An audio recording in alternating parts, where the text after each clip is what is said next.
I'm Nawina. And I'm Manushree. And today we are going to be reviewing the movie Baran. It is an Iranian movie that was released in 2002. The reason why we are reviewing an Iranian movie is because the Iranian film industry is famous for capturing life in a raw and realistic way. Iranian art films have attracted international fame and are enjoyed by the entire world. Our family enjoys watching these movies because they range in a lot of content. One of the most recognizable Iranian directors is Majid Majidi, who had directed a number of exceptional films, including Children of Heaven, The Color of Paradise, Song of Sparrows, and Baran, just to name a few. Today we will be reviewing Baran, an Iranian film released in 2002. Baran is a raw and heart-wrenching story of young love and heartbreak. The main story is about a boy named Latif who works in a construction site. He has miscellaneous jobs. He's basically like an assistant to all of the workers and his chief Memir. So things he does is like serving them tea, shopping, He's a very aggressive boy, I've noticed. In the movie, many times he fights with a lot of the construction workers, and he's very egotistical.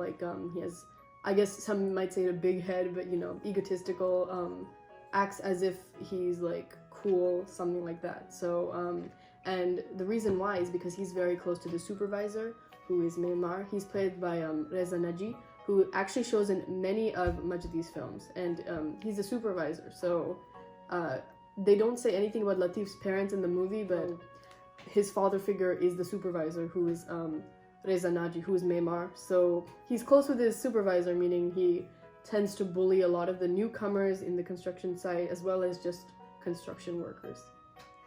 So a construction worker falls in the site, and he's an Afghan, and there are many Afghan refugees, so he cannot seek medical help. So what happens is that he cannot come back to the site and work, and his son has to fill in for him. And since Latif acts like he's the boss of the place because of his close relationship with the supervisor, basically, so since the guy who fell, like the construction worker who fell, his son has to step in for him. So he bullies him a lot. The son has to take up all the jobs that Latif used to have. Like, for example, he has to now serve tea, he has to go shopping, and instead of being a proper mentor and, guiding him, he's very mean to him. He doesn't drink any of the tea he serves him. He throws any cup, like instead of putting the cup on the tray or something, he'll throw it, he'll break it, or he'll like dump tea out, which obviously the little boy worked really hard to make.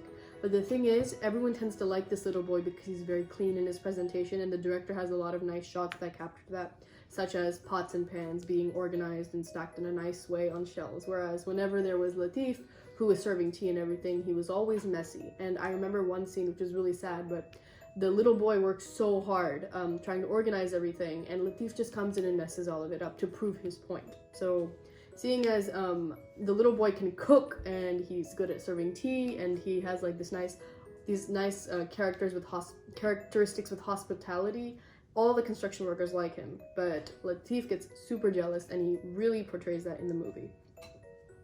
So Latif comes to know that this boy is actually not a boy, but she's a girl who's filling in the role of her father so they can get more money and not starve. So this idea is like a Mulan scenario, and for those of you who don't know about Mulan, it is a Disney movie about a girl who has to step in and mask herself as if she's a boy and work as a warrior. Yeah, because she has to, because of her ill father. So basically the same scenario is happening here. And the way they show that he finds out is like she works in the kitchen, and he sees her like brushing her hair and combing her hair, and like to signal, like obviously it's the best way to show that she's a girl instead of having any actual dialogue.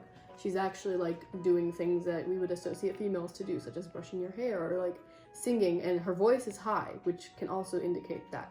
The reason she actually doesn't even talk in the entire movie before she is told as a girl. Before they show her as a girl, she doesn't talk at all, and that might say something.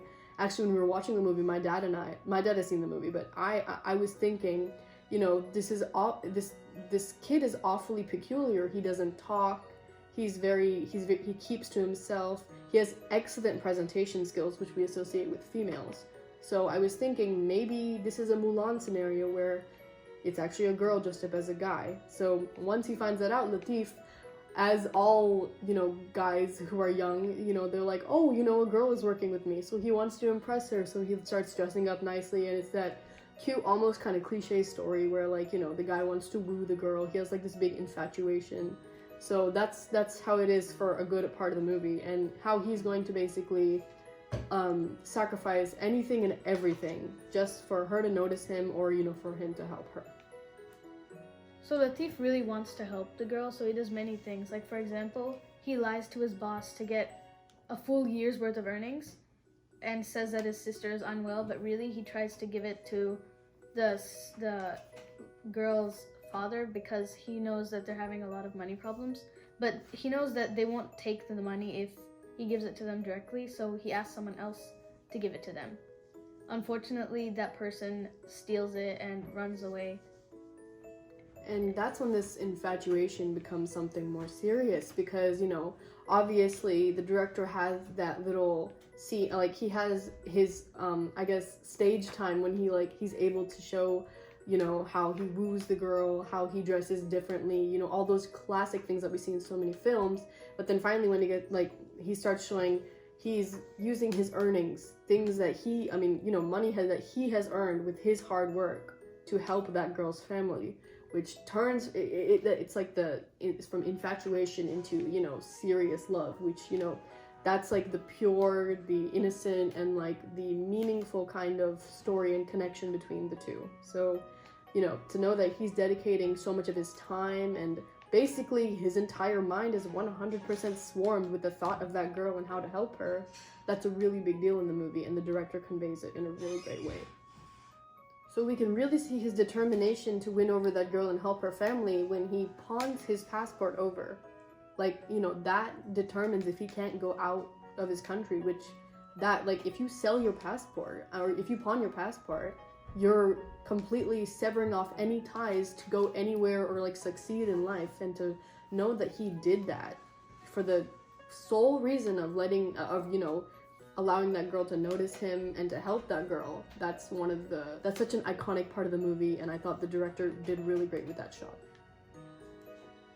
So the music is kind of rare and in the background of the entire movie. It comes up like twice, like once at the ending scene, and once whenever they show the village full of Afghani refugees.